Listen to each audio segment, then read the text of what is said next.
Hello, my beautiful crafty friends. Welcome to Always Forever Creations. My name is Stephanie. I'm so happy you're here.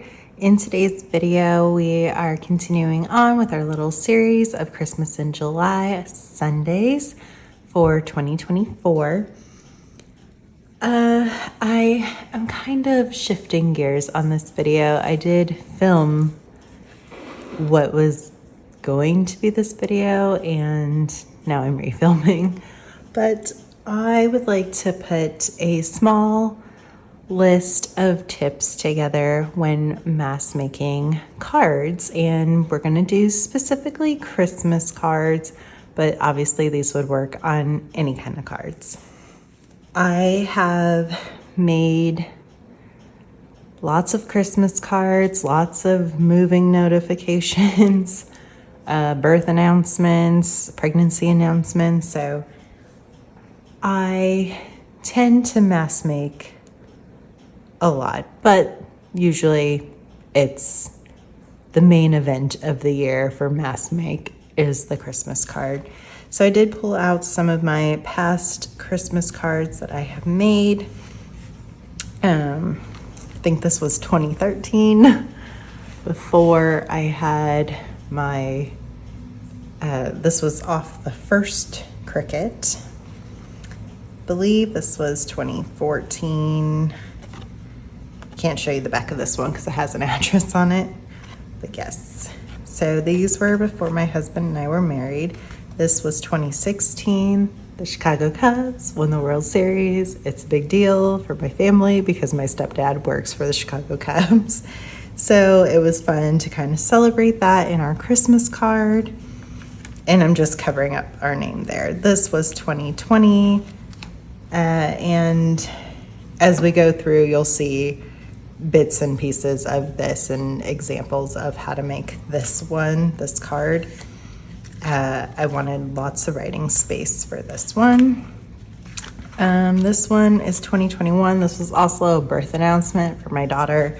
So this one obviously isn't fully made, but these kind of went on here and they flipped up and there were pictures of my daughter and my son and all of us.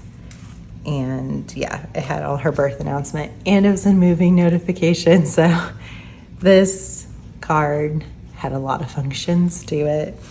And this is one of my favorites. This was our 2022 card.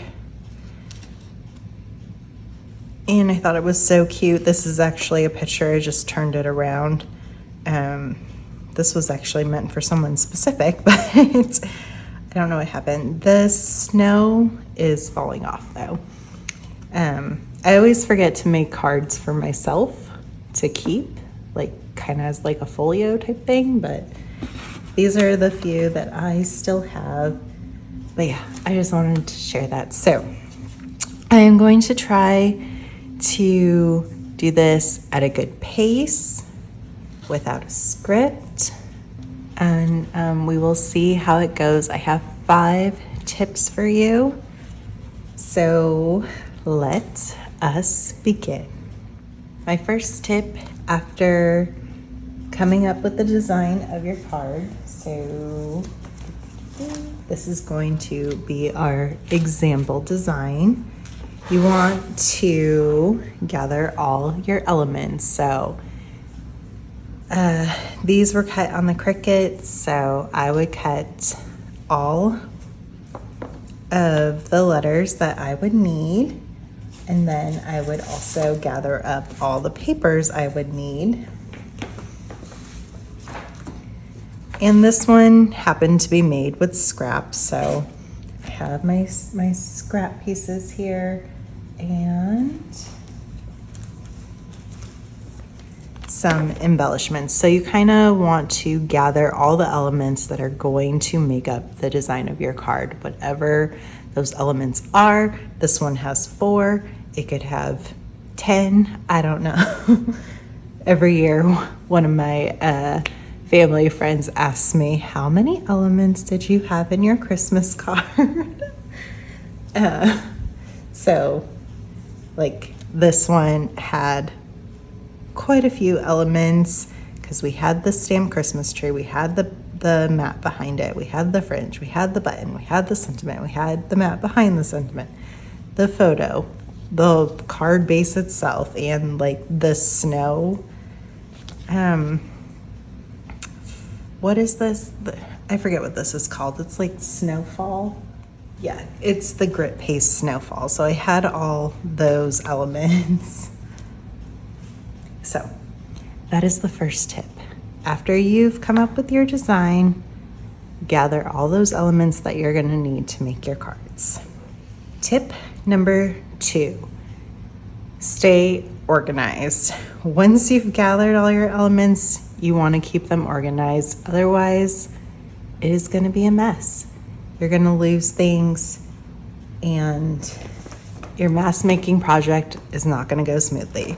So when it comes to fussy cuts or letters and stuff, I like to have a bin or a tin specifically for those.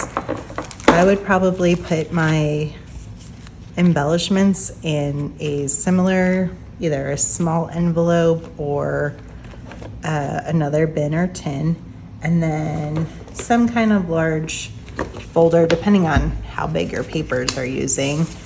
I would keep all of the papers together in here, and then I know this is my Christmas making project. I have yet to come up with the idea of how to kind of keep all this together when I'm not working on it, like have a space for it, but eventually we get there. I think having just the bins and a place for big pockets for paper to go into is so helpful. Even if it's a smaller project, it's helpful. So tip number 2, stay organized. Tip number 3 is assembly line. Assembly line your make. Once you have all your elements, depending on how your card is built, you start with the base. Cut all your bases. This one, so I guess technically this is my base and these are my base. They go together.